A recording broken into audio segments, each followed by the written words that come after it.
जिसके जीवन का जितना उत्कर्ष बड़ा होता है, जिसके जीवन का जितना उत्कर्ष बड़ा होता है, पीछे उसके उतना ही उत्सर्ग बड़ा होता है। जी हाँ, जीवन में जब भी हम कोई बड़ा काम करने की सोचते हैं, जब भी कोई बड़ा लक्ष्य प्राप्त करने की कोशिश करते हैं, तो हमें उसके लिए बड़े से बड़ा त्याग भी करना पड़ता है। कौन भला जग में है पाया बिन मेहनत परिणाम जी, कौन भला जग में है पाया बिन मेहनत परिणाम जी। बाधाएं किसके जीवन में नहीं आती, यहाँ तक कि जब वीर बजरंगबली हनुमान जी महाराज माता सीता की खोज के लिए समुद्र लांघते हैं, जब त्रिकूट पर्वत पर जाने की चेष्टा करते हैं ताकि वो भगवान श्री रामचंद्र जी का काज सिद्ध कर सकें, तो ईश्वर के काम को करने में भी बाधाएं उनके सामने आती हैं।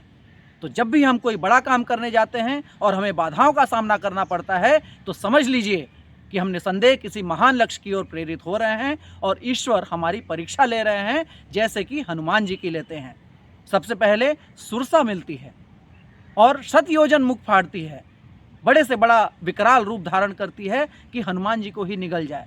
लेकिन हनुमान जी महाराज उससे विचलित नहीं होते। एक बहुत बड़ी सीख हमें सीखने को मिलती है इस बात से कि जब समस्या सुरसा जैसी बड़ी हो, विकट हो, तो हमें उस समस्या का समाधान बड़ा होकर नहीं मिलेगा। कई बार जीवन में बड़ी से बड़ी समस्या का समाधान बहुत ही लघु रूप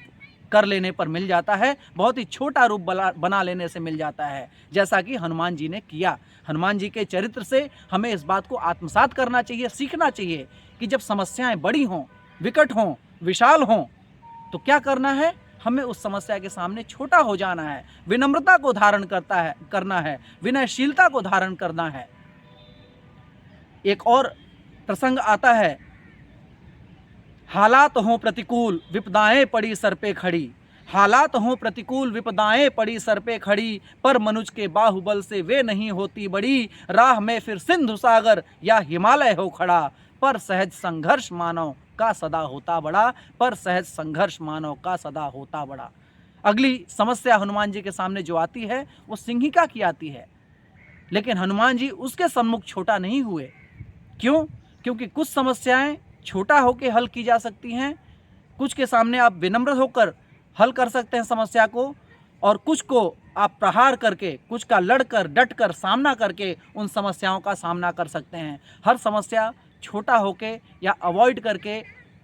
उससे हम निजात नहीं पा सकते। और हनुमान जी के चरित्र से हमें इस बात को आत्मसात करना है, ग्रहण करना है कि जब भी हम कोई महान लक्ष्य के लिए आगे बढ़ रहे हैं, जब भी हमारे अंदर कोई ईश्वरीय प्रेरणा आती है कि हम कुछ बड़ा करें, तो उसके साथ हमें समस्याओं को भी ग्रहण करना होगा, पूरी विनम्रता के साथ, पूरी शालीनता के साथ, लेकिन डटकर, ईश्वर में आस्था के साथ,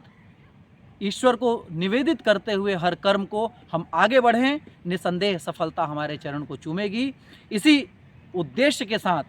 हम एक नया संकल्प उठाएं कि हम जो मानस जी से हमें सीख मिलती है, जो मर्यादा पुरुषोत्तम श्री रामचंद्र जी के आदर्शों से हमें सीख मिलती है, जो रामायण जी के प्रत्येक पात्र से हमें सीख मिलती है, हम उन सीख को, उन चरित्रों को, उन खूबियों को अपने अंदर आत्मसात करेंगे, उन्हें ग्रहण करेंगे और सबसे पहले एक अच्छा इंसान बनेंगे, एक अच्छा मानव बनेंगे। इस महान उद्देश्य में सम्मिलित होंगे, शामिल होंगे, सहभागिता निभाएंगे कि हम इस पृथ्वी को, इस विश्व को एक बेहद खूबसूरत जगह बनाएं, जिसमें कि हम, आप और सभी जीव जंतु, सभी प्राणी मात्र ही नहीं बल्कि पशु पक्षी, पेड़ पौधे, सभी पूरी आत्मीयता के साथ, पूरी एकात्मकता के साथ जीवन को व्यतीत करें और यह पृथ्वी हमारे लिए एक बहुत ही खूबसूरत जगह हो सके, जिसमें कि हम सभी जीवन यापन कर सकें। इसी शुभेच्छा के साथ सादर जय श्री राम।